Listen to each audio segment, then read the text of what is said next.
The next session, as Will explained, we are going to be talking about career planning at a time of transition for the sports industry. Now, my name is Alex Kinash. I'm a consultant and advisor at Global Sports, but joining me, I've got three brilliant panelists that have had great careers and really interesting backgrounds. So hearing from them is going to be a lot better than hearing my voice for the next hour. So I will, before I introduce them individually and we get into the topics, as much as possible, it would be great to have this as like an interactive session. So, for me, a great outcome would be if you're in a place where you're asking questions of these experts and how they got to where they got to in their careers, because this is ultimately about career planning, and everyone on this call has taken steps and done things to be able to achieve what they've done so far. So it's a really good opportunity to be able to directly ask everyone that we've got here today. As Will mentioned, we are going to cover a number of themes because it's a pretty broad topic. COVID-19 will come up and the impact of that.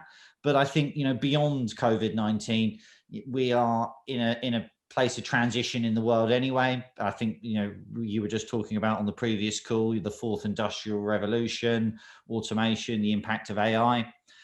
So we'll look a bit about the impact of technological change, but importantly, what do you need to do in your careers to continue to transition and evolve to be able to progress and be happy in what you're doing.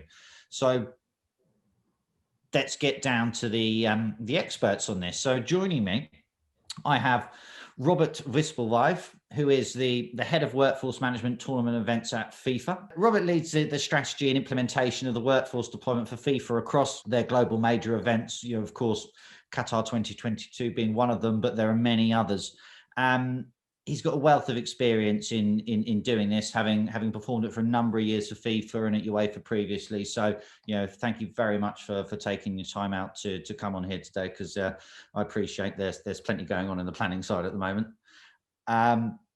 I have Mohammed Makki, who's commercial director at Qatar Foundation. Mohammed, thank you, sir, for coming. Mohammed has again got a big remit.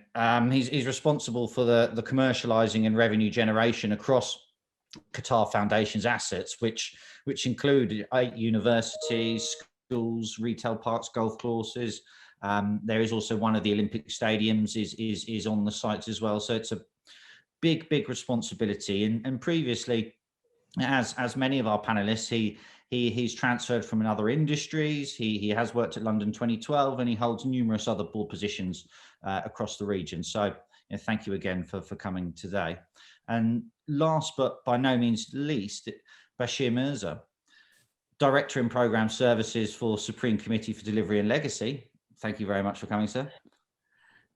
Bashir has the responsibility for the delivery of the infrastructure and its control and governance. So that includes, and I always get slightly overwhelmed at the scale of the projects that go in at the Olympics. You're building 8 stadiums, all the supporting facilities, and he's accountable for the risk management and ensuring the timely and professional delivery of that hugely complex program, which is from my perspective, it's daunting jobs that you all do. So you've all got very broad shoulders. So thank you all for taking the time out. I think it's important to note as well, Bashir, that you also transitioned, having previously been at Shell and Bashir, the engineering company. And I think it will be, if I'm going to go to Robert, because I think I just want to talk briefly around the event side of things, and particularly the sporting events, and how whether or not, in your experience over time now, have you seen the skills required changing, and do you see that there's going to be a continual change of those skills needed into the future? Yeah, well, first of all, thank you, Alex, for having me here. It's an honor. It's for me actually the first time to be involved in a Joser Institute seminar or event. So for me, it's really a pleasure being here and interacting directly with the people that for us are going to make the the World Cup in 22 going to happen. So that's the first thing I wanted to say.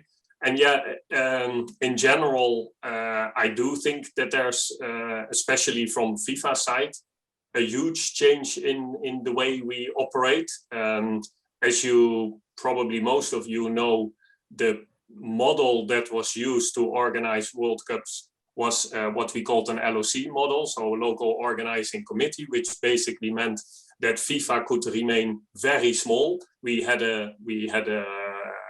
300 people here in Zurich, and they were basically all generalists.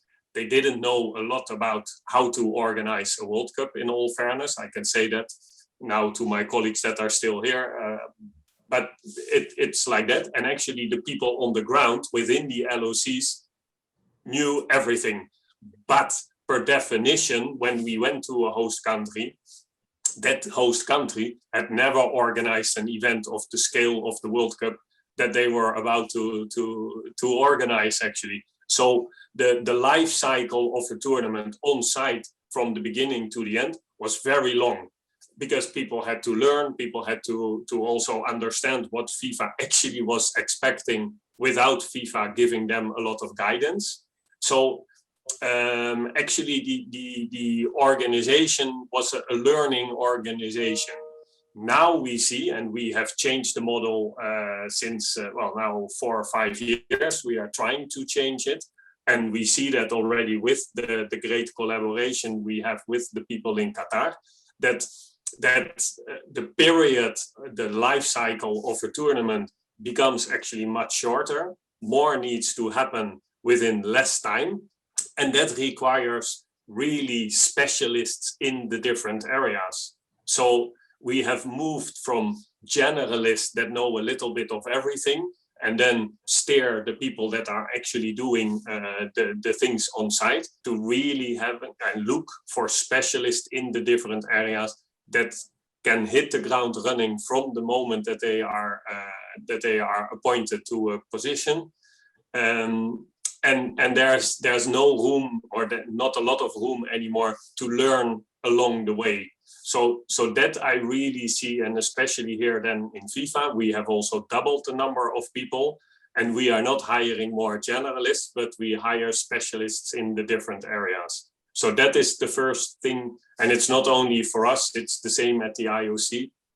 I think that is a general trend. We need more specialists in the different areas, and education obviously plays a big role in that. Makes sense, Robert, and I think that's going to put me in trouble, because I'm probably a generalist and master of nothing, which is, you know, probably the big mistake in my career. So, you know, I should have had your advice before. To go to Bashir on this, I mean, you're obviously heavily involved at the moment in the work going on, and there's a lot of change and disruption in the world that's being caused at the moment, you know, in particular, say, COVID-19. You know, it might just be short term, but do you see that there's going to be any change of anything that will happen from a long term on careers? Yeah, thanks, Alex. That's a great question, and perhaps something that we've always been thinking about for the last year or so. And I think you used the right term. It is an upheaval. Yes, there are some short-term impacts, without a question. We have seen in the sports event industry, we've seen events cancel. We've seen events which have a smaller attendance than normal, zero attendance, and we have a lot of people working remotely.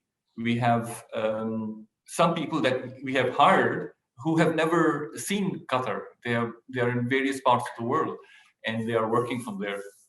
And I think individually and collectively, we've all been affected by it. It has had an impact on us, and we have managed it. And I think now the question in our minds is, how long is it going to last, and how much of these changes are going to last? And I think my view on this is that things that have worked well, so for instance, remote working, it has worked well. In most cases, people have found, both from an individual point of view and from a corporate point of view, some advantages. and some of that will continue. And people who are learning to master these changes are going to do better in the future. So, for instance, some people in the beginning were not au fait with the technology. Now, people who are learning Teams and Zoom and how to share and unshare and speaking remotely. This is also a technique that you and I and other colleagues are working remotely and speaking remotely, and how to get our message across. All these are skills that we are learning and trying to make sure that we are able to work in this new norm that might be there. Another thing that I've noticed in terms of COVID-19 from our experience in the Supreme Committee is that a lot of new challenges came that people were not ready to face. For instance, if a year ago you had asked me about COVID-19, I probably would have known virtually nothing about it.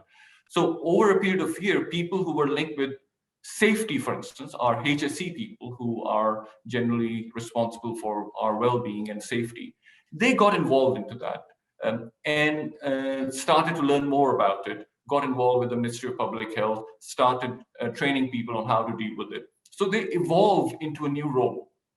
They're not doctors, they're not trained to be, but they evolved their role from a safety and health to one where they are looking after people from a COVID-19 point of view. And they did it very well. Another example I was thinking about is we have a lot of very smart people who manage venues. So they control people, crowd control, organize people, make sure things are done efficiently, whether it's for food or ticketing.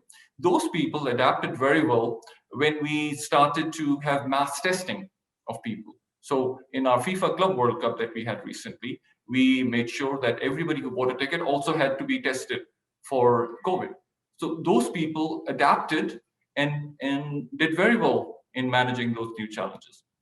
So in terms of COVID-19, I think, again, I'm an optimist. So I would say the worst is over.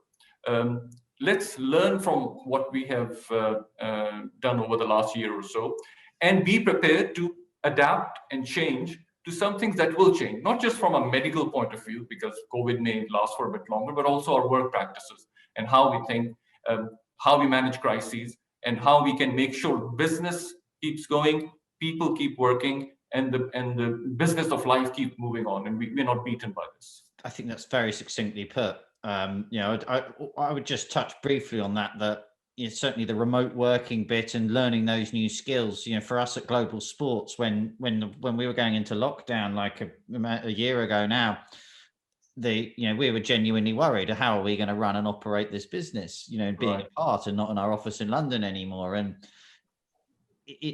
our fears did not come true by any means. It was possible. We adapted. And I think you're right. We probably have learned skills and new forms of communication that will continue on way after this pandemic has gone away again. Makes a lot of sense. Mohammed, has there been much impact on what you've been needing to do and the way in which you've had to lead the commercial activities around the Qatar Foundation as well? Yeah, so obviously there has been. We all moved to home like everyone else, and we worked remotely. But a lot of the work we do, so you see the map behind me, that's Education City. So I keep that in my office. It's sort of part of my role is to activate that and to generate revenue by bringing people into Education City. So when you shut it down, nobody's even there, including the existing population of students, staff, faculty, parents dropping their kids, plus the general public, which we are pushing heavily on. So going from a target of, over 1 million to 0 overnight, obviously changes the nature of your work. So we started thinking more, moving our stuff virtually and online and digitally, but also doing more longer term planning. So one of the projects we worked on is what you mentioned in your intro about me. In Education City, we have one of the 8 World Cup stadiums. And part of my role is looking at commercializing that stadium and the long-term legacy of it. So it gets a bit tricky because usually when you do commercial plans, you look at historic data, you look at market trends, but COVID has changed a lot of the way that people behave. So just a small example, this year, the 2020 NBA final had half the viewership of the 2019 one. which isn't logical if you think about it. Most people would be like, okay, there's more people at home, so the TV viewership should go up, but it went down. Why is that behavior? I don't know. We can guess. Maybe people got used to streaming services. Maybe a lot of people got laid off, so they cut out a lot of unnecessary spending, like watching premium sports. We don't know. But at the same time, Trevor Scott has a concert on one of the video games, I think Fortnite, where millions of people tune in. So people will watch a concert on a video game, but wouldn't watch their NBA team in the final. So it's complicated. So when you're thinking of the stadium legacy and how people are going to behave, it gets a bit tricky, and we need to make some assumptions about future behavior. So it did affect in that sense. I think there's a skill part there, isn't there, to the career planning in the future, that the audiences and the way they want to interact with sports and live events is going to change. So, you know, whilst we're never going to replace physically being in the stadium, I hope, I guess, we have to cater for a new generation that will turn up in their millions into a virtual stadium in a computer game. So along with that, you know, that will no doubt change the skills of how we develop products or market them and how we get them out there. So, you know, I think that's an exciting opportunity as well for established organizations, as they can grow their audiences in new ways. I will jump, because I do want to get the questions in along the way, and I think there's a really good question in the Q&A that's come in that's relevant to our panelists as well, including me, and they've asked, do you think that the industry is too closed and only considers people who already have experience in it? If not, what advice would you give to someone coming from outside and wanting to enter the industry? So, I mean, I'm willing for who would like to take that as a question? Yeah, I can start, and I'm sure Robert and Mohammed can join in. It's a valid point. All industries by nature, and I think that's also true of humans. You know, we are tribal. So if I'm an engineer, then when I'm hiring, I have a natural bias towards hiring engineers or people in that field, and it's always harder to move across boundaries. Because people themselves are not willing to cross boundaries because they're not comfortable. They're comfortable in their own environment, and also the employers are also a bit wary. What I would say is that from an individual point of view, it's happened to me, as you hinted in your introduction. So I was in the oil and gas sector until 2014, and then I moved over to the Supreme Committee. And I remember some of my friends clearly said to me, Bashir, you're going to destroy your career. Because the paradigm that they had was, you've been an oil and gas person, you worked for 25 years, so you should continue there. And when I moved here, it was challenging. And I felt the same things that the questioner has mentioned, that, you know, you come from the oil and gas, so you don't know about infrastructure, you don't know about stadiums, and then you don't know about sport. What I relied on were my skills that are transferable. So, you know, my knowledge about a gas compressor is not going to be much use here, but my skill level to manage teams, to organize projects, to plan activities, to look at costs, to manage risks, those are transferable. And I sold myself with those skills to these new areas and persuaded first the employer so that he could hire me, and also the people around me, that the skills I bring don't have a stamp on it, oil and gas, cannot be used anywhere else. They are transferable skills. And you need to demonstrate that. You need to be able to show that. And also a bit of flexibility. You know, we all tend to become a little proud of our industry. You know, we used to do it this way. This is how we've always done it. I think this language is not helpful. So when you move into a new industry or try to move, let's be respectful and open our minds and say, these guys are doing something, these civil engineering, sports industry, they have been doing a lot of good things. Let's learn from that, bring in what we can do, meld that knowledge, and produce a better product for the employer, for the business. So a bit of open-mindedness on both sides. I'm talking about individuals, but also from the employers, to take some risks and look at people. In the previous session, people talk about potential, look at the potential, and don't see everything that's done in a different industry as wrong. It's not. It's just different, and we need to bring it together. So it's a long answer to your question, but I hope that you understand. And I want to add to what Bashir just said. So like him, I started as an engineer in oil and gas. And pretty early on in my career, I realized this isn't for me. I didn't know what I wanted to do. So I just moved with the same kind of resistance from society and family. And then, I realized in my mid-20s that long-term, I want to work in sport. This is what I'm passionate about. This is what I want to do. So you can see my title in my organization. This is not a sports organization, and I don't have a traditional sporting role. However, I worked over the last 10 years to make sure that I am involved in sporting projects. So it's not a coincidence that I'm working on things related to the 2022 FIFA World Cup without being an SC, or I'm working on a World Cup stadium and other such sporting ventures. So Robert and Bashir and a lot of other people that were earlier in this conference work in traditional sporting organizations, but that's not the only way to work in sports. So in answer to your question, you need to find other opportunities to work in sport, or how do you convert your role into a sports role?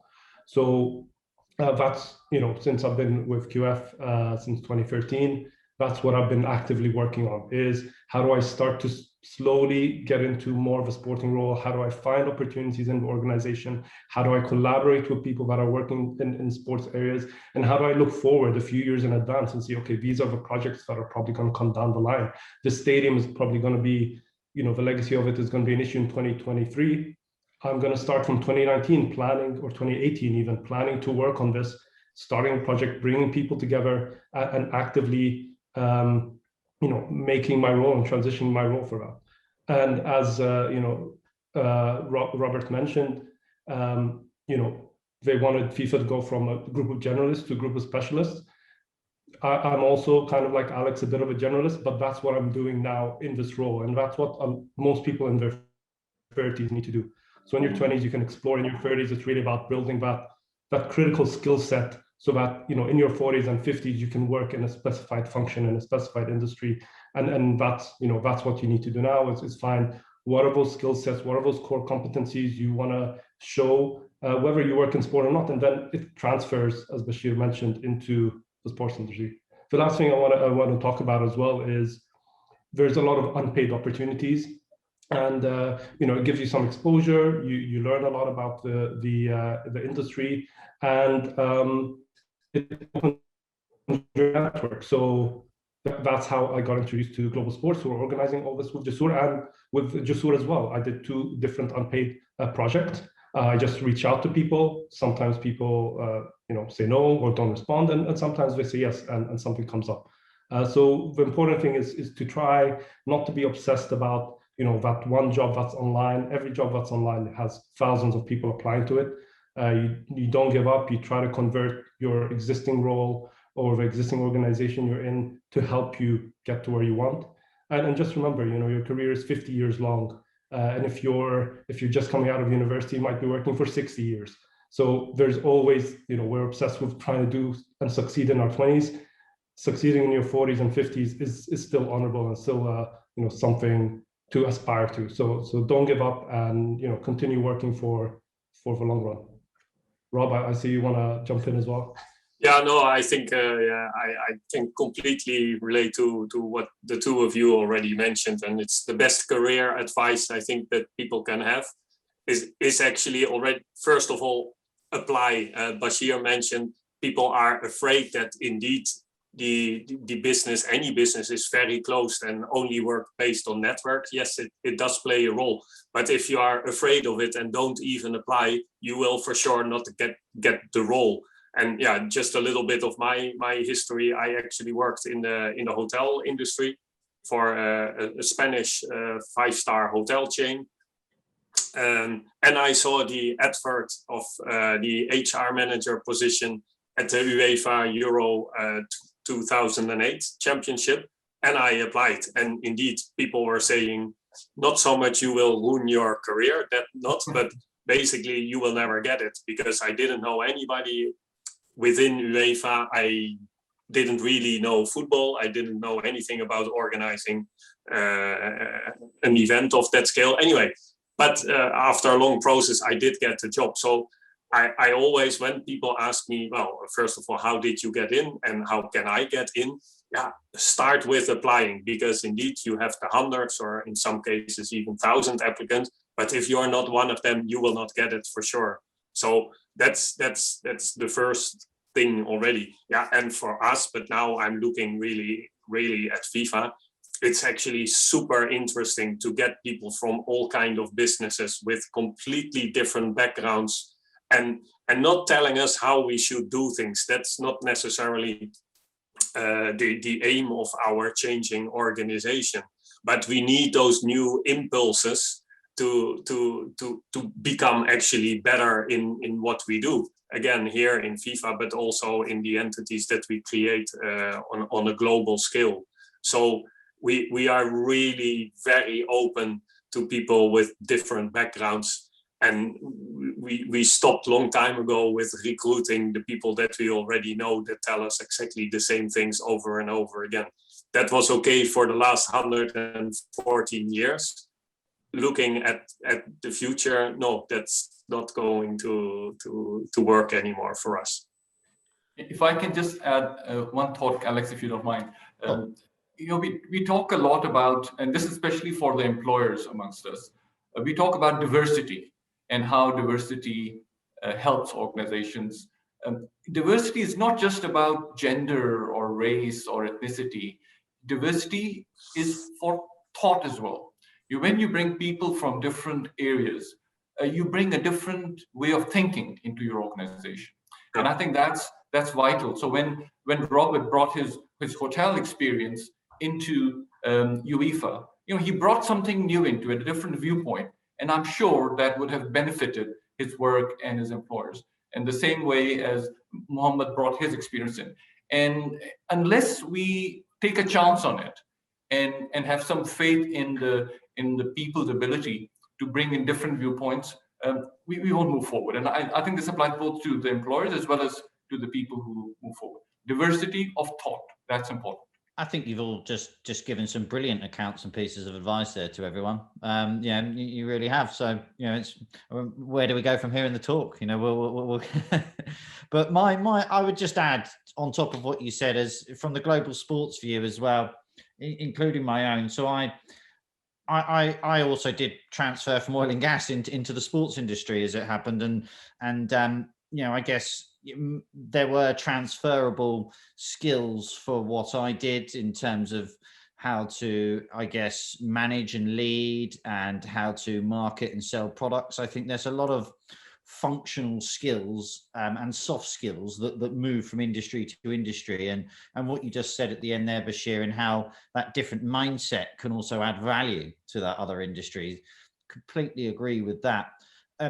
In terms of where we go out and consult the sports organizations, across the world, the majority of them and increasingly so want to bring in a diverse talent pool from across different industries. So they don't want to just be hiring the same people that have always hired through the same networks, etc.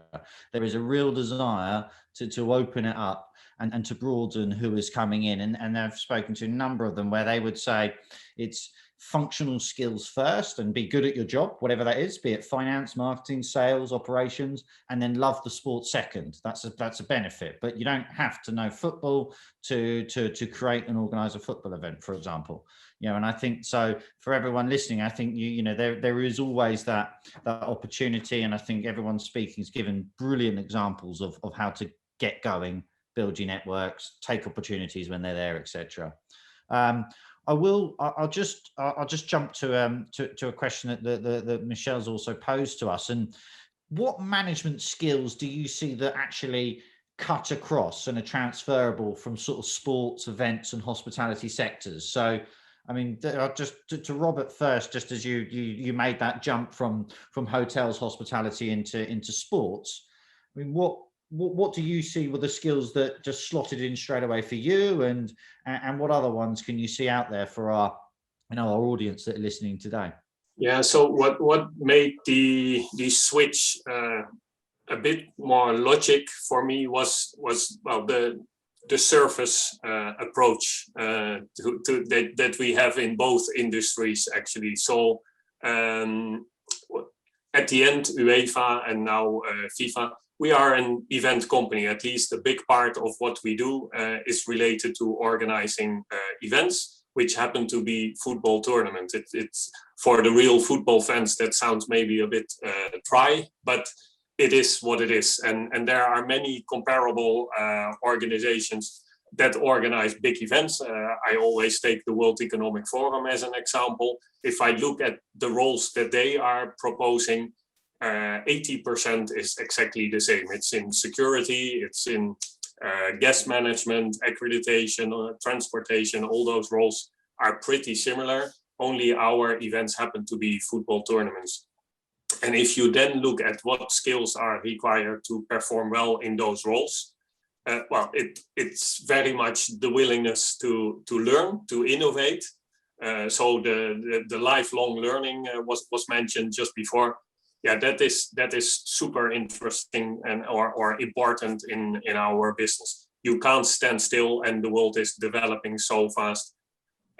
If you don't keep up, then you're basically out. Then you don't have a chance. So the willingness to learn, the innovation is definitely there. But at the end, and then I come to I think the most important thing, it is still a people business. We are here to entertain our fans, if it's indeed in the stadium or television, computer screen, whoever. But that is the core of our business. Yes, we are, with the money that we earn, we develop the game, but at the end, the game is there to entertain the people.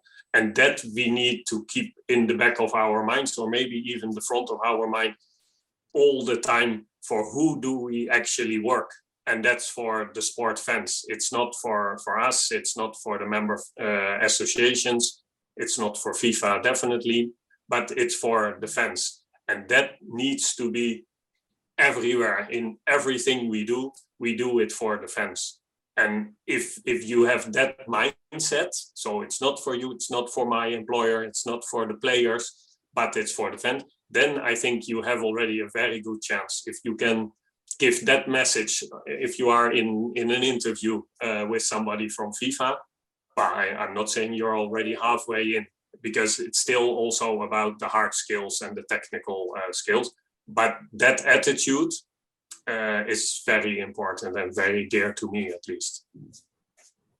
Yeah, thank you. If I can add to that, Robert, the way I see it, there are three distinct stages or levels of our skill set. So at the bottom one, or the first one, is what I call the technical skills. Now, technical, I don't mean engineering. I mean technical meaning hospitality or ticketing or crowd control. These are some basic technical skills that we all learn, often through universities or our initial years. We get trained, certification, etc. So that's one set, which is essential, vital, but it's only one part of it. The second part, I would call the management skills. And what I mean by management are management of tasks. So some people can be very good at making computers. They can design a computer, but then you tell them to organize the delivery of 2,000 computers from a factory, and they don't know the skill. So that's the management of the task. And that's where planning, organization, risk management, cost, schedule, all these skills come in, and they're often not very well imparted in universities. We have to do some other courses or learn from others. So that's the second level. And then the third level is what I call the leadership skills. Now, these leadership skills teach us how to deal with people, because management is to do with tasks. Leadership is to do with people. And just because someone is very good technically doesn't automatically mean that they're good in management. And if they're good managers, doesn't mean they're good leaders. And a mistake that we often make, all of us, is the best technical people get promoted to become managers. and the best managers get to take very senior leadership positions. That's not the right criteria. So right at the early stage, when people are young, both the people themselves need to be aware of the different levels, and the employers need to be aware of them as well. And we need to then develop those as they go along. And it doesn't mean one is better than the other. We need all three. And we need to make sure that we recognize that some people will be very good technically, may not be good in a managerial skill, or maybe excellent managers, but will never understand the psychology of people. And then that's how we move people up, not just because they're good at that. So again, from back to the skill and transferability point of view, the higher you go onto this pyramid, from technical to management to leadership, the higher your transferability is. Because people are people everywhere around the world. If you understand the psyche, if you understand the psychology, if you understand how to motivate people, how to lead people, how to gain followership, how to manage conflict, how to make sure that people are firmly in alignment with each other, those skills will be used wherever you can work. So as you move up the pyramid, your transferability increases, but we must be aware of these three levels. Yeah, I agree with everything Robert and Bashir said. The one thing I want to add is there is no one size fits all. You can't look at your boss and be like, oh, I need to be like her, so I need to act like her if I'm going to get that job. You have to be true to yourself. So there's a lot of self-reflection you need to do, understand what are your strengths, your IQ strengths and your technical strengths, but also your EQ strengths, your level of empathy, etc., and be true to whether at the consumer facing or managerial or leadership role, be true to your personality and how you work. Otherwise, you'll be emotionally and mentally exhausted all the time if you're trying to be someone else or trying to be something else. So self-reflect, understand yourself, see where, and then see where the limitations are. And as Bashir mentioned, the roles, people naturally progress that way because that's how we've always thought of it. But it's different. Managerial is very different than leadership. And the best way I've found to help transition to that is reading. We like to go into conferences and watch TED Talks and YouTube videos. It's not enough. You need to pick up a book. You need to read the words cover to cover. People skim through tweets. They don't even read a full tweet properly or an article online. Like, pick up a book and read it cover to cover. I think that's one of the most important things you can do. Even if it's not directly related, there's something you'll learn. Every now and again you can do an audiobook, but read a book cover to cover, I'd say. Well said. Well said. Yeah, I think you again, brilliant advice from you all there, and I think it's quite a good point to talk it and take it into specifically around just career planning for a moment. And if I'll set the scene and talk about personal experiences, because I think, like you said, Mohammed, we're all different. And I have always set goals for my career and where I wanted to go, and then tried to achieve them. But equally, what I've wanted has changed, and it still continues to do so. So I think the more I go through life, experiences come along, and so my journey moves around. And I gave a talk to a university a couple of weeks ago to all their students and said, don't worry if you're not sure what you want from your career yet. I still don't even know myself. So and I think, so for me, it moves around, but there's always been a certain bit of a plan there. And for me today, it's about being involved in stuff that I enjoy doing, being around people with shared values, and getting behind a common purpose. So that's become more important to me. Whereas if I went back in time a little while ago, it might have been actually more about money as well, to be honest. So I think it changes. So I'm interested for each of your perspectives, really, around what you do and what you've done around planning in your careers, and what would you give as sort of takeaways to everyone listening on bits of advice to them that have worked well for you, really. I mean, anyone want to go first? I can start. It's very, first of all, it's very difficult to chart out your career. But just because it's difficult doesn't mean that you don't plan. We must have a plan in place. And one thing that I often say to people is that when you have a plan for 5 years or 10 years or longer, for that matter, don't expect this to be a straight line between point A and point B. Right? This is your plan, this is your aspiration, this is your aim, this is your target. That's fine. Keep that in mind, keep that in the radar screen, but be prepared to go in a zigzag manner, but stay close to it. So in other words, you don't go completely off the chart and then spend years in that and then say, okay, I want to come back here, because then you would have lost a lot of time. So if you have that goal in mind and you go zigzag, it is possible that as you move away in one of the zigs, you may find something else, and you may find that your goal needs to be amended, and be prepared to do that. But have a goal in front of you, because without a goal, I've seen this often when I review CVs. This is one of the things that I keep in mind. Some people go from north to south to east to west with no pattern of where they're going. And when, as an employer, I look at their CV, I have this discomfort that this person doesn't really know what they want to do. And which means that even if I hire them, they might leave after a couple of years because they'll have a new idea. So that can damage your career in the longer term.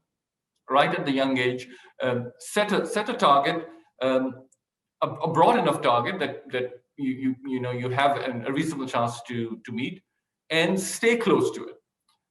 And of course, it doesn't mean you cannot change your mind. You can change your mind, but don't do it too often. Make a plan, stick to it. If you find that you have to have a different plan, do that, but maybe 2 or 3 times. So when I said I moved from oil and gas to this industry, if I had done this 5 times before I had reached the age of 40, I wouldn't be marketable.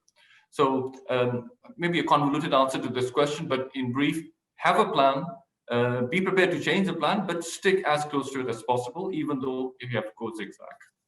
That's good, Bashir. Thank you very much. Robert?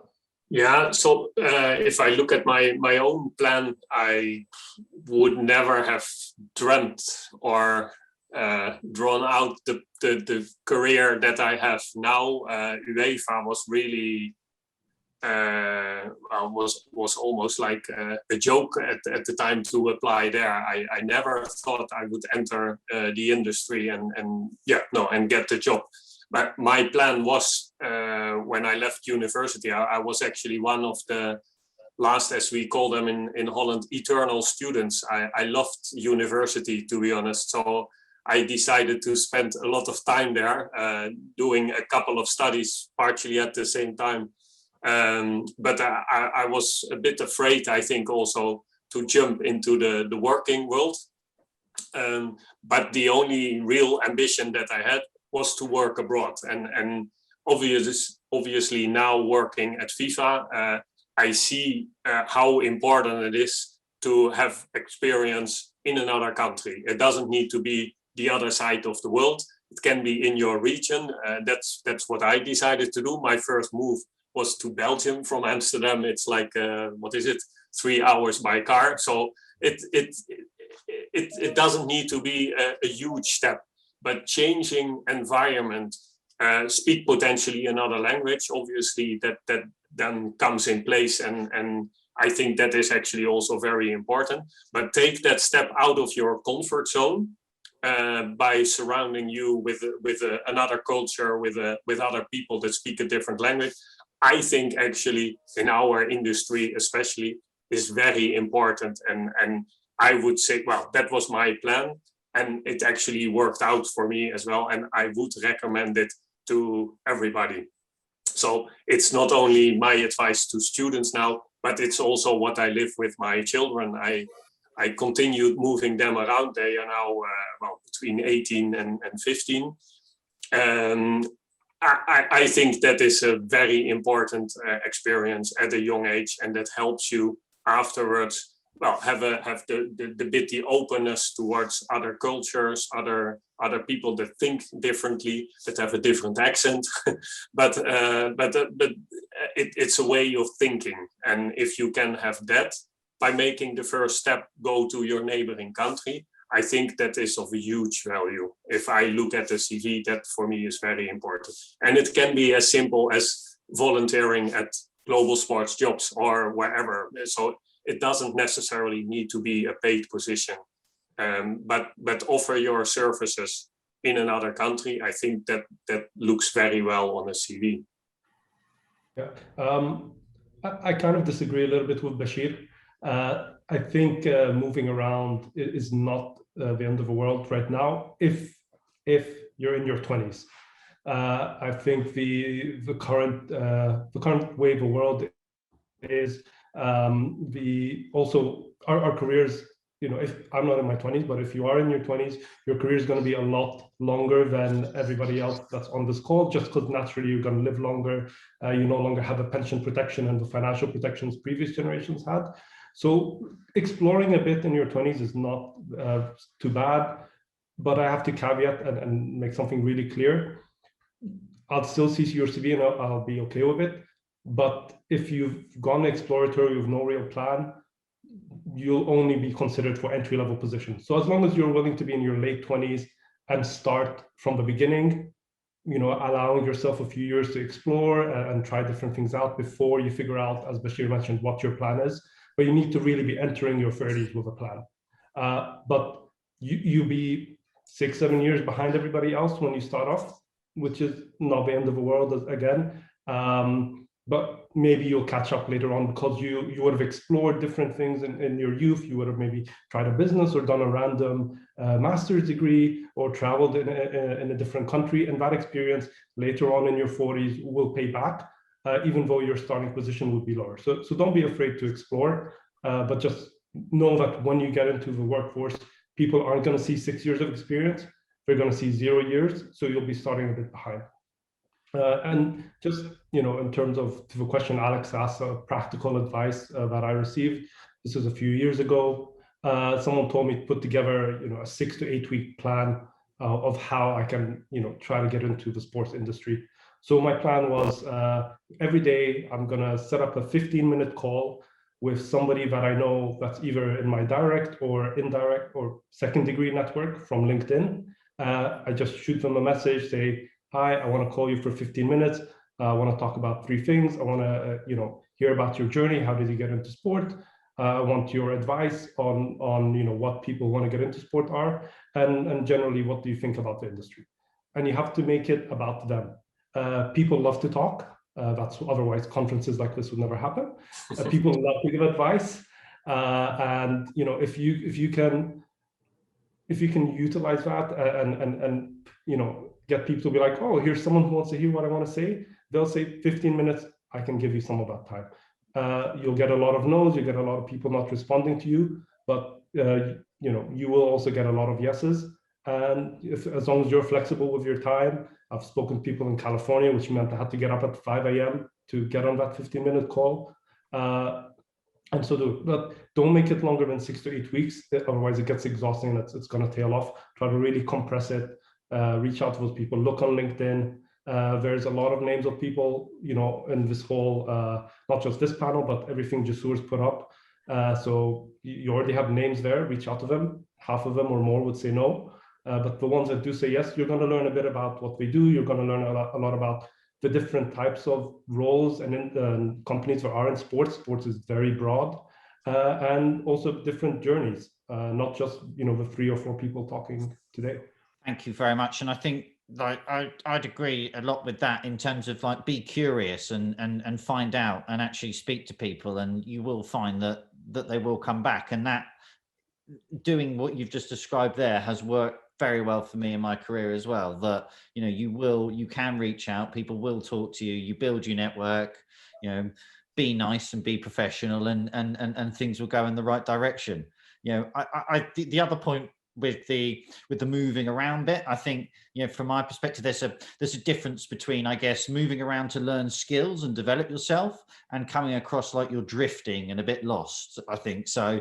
You gotta get that balance right. I think that you're not just jumping around the place because you don't seem to know what you want to do at all, and that you might be doing it for a very specific reason, to learn skills there, move to another region, etc. So I think you've got to, and just like exactly, Alex, like you said, like learning new skills is better than, you know, just sitting at home watching Netflix hoping somebody will give you a job. You know, the job market is tough. and people in their 20s, you need to do whatever you can do sometimes. So yeah. It is, and I guess I think, you know, one of the things that I've been doing for the last couple of years, I left the oil and gas business. We sold that, you know, luckily, and I've gone into sort of startup land as well. So, and that's been a whole new learning experience for me. That you go from corporate organisation, you know, billion-pound businesses, to just you sitting there going, right, how do we turn this idea into something?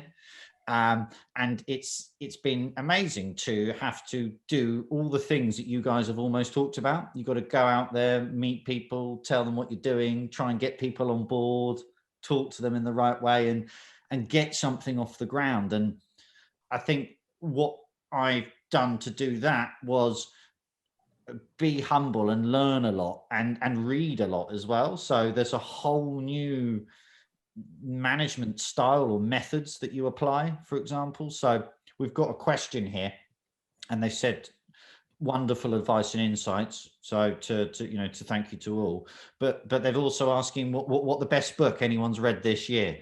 So, you know, you've got a chance to do the reading bit here, but one of the ones that I certainly read was The Lean Startup by Eric Ries. So because that's in short, that's a book on how to start up businesses and the lean methodologies, a sort of a Silicon Valley-esque method. So I wanted to learn those skills to see how they've successfully started so many tech startups. So, and I needed to do that because my knowledge wasn't right to do what I wanted to do next in my career. And one of the bits of advice that I guess I always give out is that you've always got to keep learning. I think if you get to the point where you're not learning or don't want to learn something, then something's probably gone wrong. So, you know, we never ever entirely make it. I don't think. You've always got to develop. And the best leaders that have inspired me and I've worked around, they've always done that. Doesn't matter how old they are. They've never learned enough. I mean, Bashir. Yeah, I've just wanted to pick up on a couple of points. So I agree with Mohammed and you both. In the beginning, a bit of divergence is okay. We need to explore. You know, when somebody comes out of university, the world is changing. We don't know everything. So I think that divergence is important. But at some stage, then we need to converge. Now, how quickly that happens and how sharply that depends on individual circumstances. The other thing you mentioned about a very good point, Mohammed, about network building, and Alex, you as well. One thing that I will advise people is build a network before you need it. I often see people who unfortunately have lost jobs or are running, and then they start on a spree of trying to get LinkedIn connections. And I can tell you from personal experience that the worst thing you can do is make a connection and the next message you say is, can you get me a job? It doesn't work. You know, I'm talking as quite honestly and saying, look, you just made a connection with me. I hardly know you, and you know, and you want a job for me. So build that network before you need it. We have plenty of time. You know, go in your own areas, whatever you're interested in, whether it's business or from your technical side. Build that network and try and interact with them either virtually or in person or whatever is convenient, without imposing on them. And then when the right time comes, you can engage with them and you can say, you know, what about this? How can you help them? And people will help you. This professional network is great. I'm not paid by LinkedIn, but I would say use it. It's a great tool, and use it to build your network before you need it. And just not only build your network, you need to maintain it. You can't, you know, meet someone 5 years ago and go quiet. Every, you know, 6 months to 12 months, maximum 18 months, you need to reach out with a message or a coffee chat, or if you happen to be, if you don't live where you are and you have to be in their town, especially large cities, London, New York, you know, you can have 4 or 5 different coffee chats a day. Just keep that network warm and make sure people always remember, you know, oh, who's Mohammed Makki? Name sounds familiar, don't really know who he is. He's changed companies. Yeah, I don't remember him. So make sure people remember who you are. Really good. And did you have a book recommendation, Mohammed, as well? Whilst you're there for you? Yeah, so two books, one non-sport related, Michelle Obama's autobiography, Becoming. I think it's a great life lesson book and it talks a lot about career and life. Highly recommended. And one sort of sports related called The Experience Economy. It's a few years old. I don't subscribe to everything they say, but I think the points of view they're bringing across and trying to think of the economy from an experience point of view, how people are experiencing it rather than products and services, I think is an interesting argument. So that one definitely relates to sports. So, for World Cup, it's not just about sitting in the seat and seeing the final. There's the journey, there's the flight into the country, the hotel you're in, the food you're having, the transportation links. So the experience A to Z is important in how you use people's time. Thank you, Mohammed. And Robert, have you got any words on books or what we're talking there? Yeah, the book that is next to my bed at the moment actually is the book of a former Dutch player, Marco van Basten. It's called Basta. And I got it from my sister because she knew that I worked for a couple of months together with Marco van Basten here at FIFA. And it's just interesting. Well, it's a nice book because it tells the story of a football player, basically. So from really the grassroots to playing in the back garden to being a world star, basically, and then with the injuries. So, and then the last part where I am now is actually becoming a chief officer at FIFA. So it's a cool book to read as somebody that knows Marco a little bit better than the average person. Yeah, well, but it's obviously, well, I think it's only in Dutch at the moment available. What a legend of a footballer.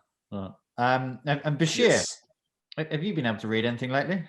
I have to be honest and say I'm the person who needs this advice. Read a book. Brilliant. I love reading books, but I have to be honest, I have not been able to take a book and complete it from cover to cover, but that's something that's on my list of things to do and things to improve. I think it's easy. I mean, I can't sit here and say I'm doing it all the time. It's easy to drift away and life and business takes over, or family. So,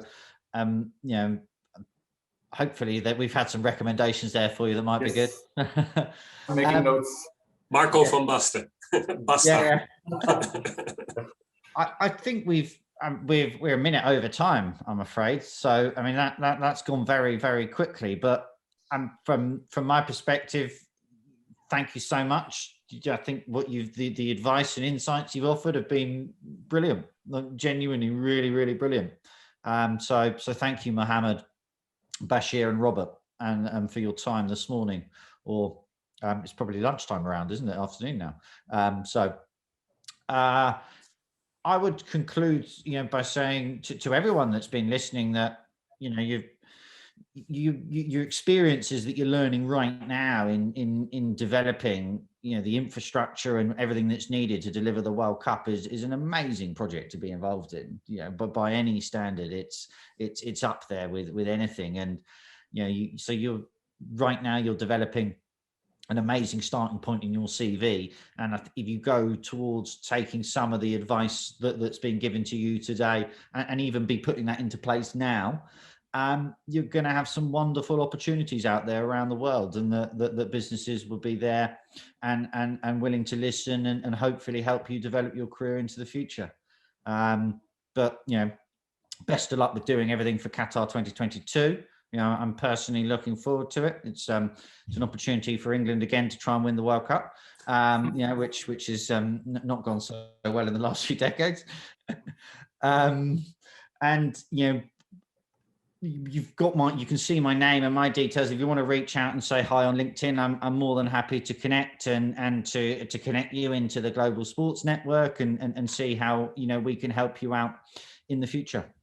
Yeah, so I wanted to say that as well. I see now a very interesting question from Norlan on the curve and the different experience that is required at different times of the curve.